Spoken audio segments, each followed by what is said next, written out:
తెలుసుకుందాం. అజాతశత్రువు అంటే ఎవరికి శత్రువు కాని వ్యక్తి అని అర్థం. ఈ పదం డాక్టర్ రాజేంద్ర ప్రసాద్ గారికి సరిగ్గా సరిపోతుంది. అంతటి గొప్ప వ్యక్తి డాక్టర్ రాజేంద్ర ప్రసాద్ గారు మన మొదటి రాష్ట్రపతి. ఆయన తన జీవితాన్ని దేశ సేవకు అంకితం చేశారు. గాంధీజీకి చాలా దగ్గరగా ఉండి చాలా ఉద్యమాల్లో పాల్గొని జైలు శిక్ష కూడా అనుభవించారు. ఆయన గాంధీజీకి అత్యంత విశ్వాసపాత్రుడిగా ఉండేవారు. 1967లో జరిగిన ఉప్పు సత్యాగ్రహంలో గాంధీజీని బ్రిటిష్ వారు జైల్లో పెట్టాక ఆ ఉద్యమాన్ని నడిపించింది రాజేంద్ర ప్రసాద్ గారే. ఆయన నాయకత్వం ఎంతో ప్రేరణించింది. చాలా శాంతంగా ఉండే రాజేంద్ర ప్రసాద్ గారు దేశం కోసం ఎలాంటి పోరాటానికన్నా సిద్ధంగా ఉండేవారు. ఆయన శాంతియుత పోరాటం ద్వారా దేశ ప్రజల హృదయాలను గెలుచుకున్నారు. ఆయన నాయకత్వం, త్యాగం మరియు దేశభక్తి మనకు ఎప్పటికీ స్ఫూర్తిదాయకం. గాంధీజీ భార్య కస్తూర్బా గాంధీ కూడా స్వాతంత్ర్య పోరాటంలో చాలా కష్టపడ్డారు. గాంధీజీతో పాటు దక్షిణాఫ్రికాలో జరిగిన సత్యాల ఉద్యమంలో పాల్గొన్నారు.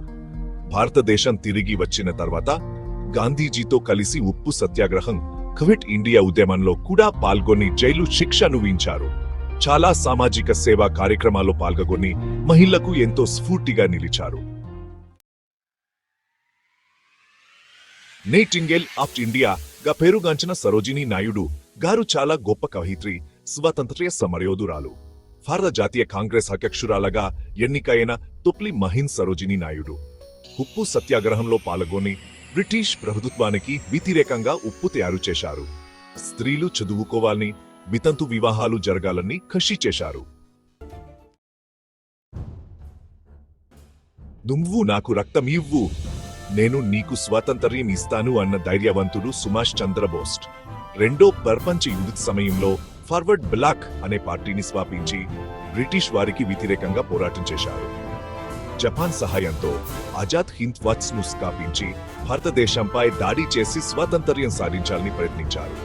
సుభాష్ చంద్రబోస్ ఎలా చనిపోయారో ఇప్పటికీ తెలియదు. దేశబంధు అంటే దేశానికి బంధు అని అర్థం. అటువంటి గొప్ప బిరుదును పొందిన చిత్తరంజన్ దాస్ గారు ఒక రాజాజీ అని పిలిచే చక్రవర్తి రాజగోపాలాచారి గారు ఒక గొప్ప స్వాతంత్ర్య సమయోధులు, రాజకీయ నాయకుడు. మద్రాస్ రాష్ట్రానికి ముఖ్యమంత్రిగా, భారతకి గవర్నర్ జనరల్ గా పనిచేశారు. గాంధీజీకి చాలా దగ్గరగా ఉండి అహింసను బలంగా నమ్మేవారు. స్వతంత్ర భారతదేశం యొక్క మొదటి గవర్నర్ జనరల్. చాలా చిన్న వయసులోనే భారత జాతీయ కాంగ్రెస్ అధ్యక్షుడిగా పనిచేసిన మౌలానా అబుల్ కలాం ఆజాద్ హిందూ, ముస్లింలు ఆరోగ్యంగా ఉండాలని ఎప్పుడూ కోరుకునేవారు. గొప్ప స్వాతంత్ర్య సమరయోధులు, రాజకీయ నాయకుడు, పండితుడు. భారత రాజ్యాంగం రాయడంలో కీలక పాత్ర పోషించారు. స్వాతంత్ర్యం వచ్చాక భారతదేశం యొక్క మొదటి విద్యా మంత్రిగా పనిచేశారు. చాచా నెహ్రూ అంటే పిల్లలందరికీ ఇష్టం. జవహర్ లాల్ నెహ్రూ స్వతంత్ర భారతదేశం యొక్క మొదటి ప్రధానమంత్రి. ఆధునిక భారతదేశాన్ని నిర్మించడంలో కీలక పాత్ర పోషించారు. ప్రపంచంలో భారతదేశానికి గౌరవం తెచ్చిపెట్టారు. హలీన్ ఉద్యమ స్థాపనలో ప్రముఖ పాత్ర పోషించారు. శాస్త్ర సాంకేతిక రంగాలు అభివృద్ధి చెందడానికి కృషి చేశారు. జై హింద్. ఇంతమంది గొప్ప వ్యక్తుల త్యాగాల వల్లే ఈరోజు మనం స్వతంత్రంగా జీవిస్తున్నాం. వాళ్ళ ధైర్యం, దేశభక్తి మనందరికీ ఒక స్ఫూర్తి. ఈ వీడియో మీకు నచ్చినట్లయితే లైక్ చేయండి, షేర్ చేయండి మరియు మా ఛానల్ ని సబ్స్క్రైబ్ చేసుకోండి. జై హింద్.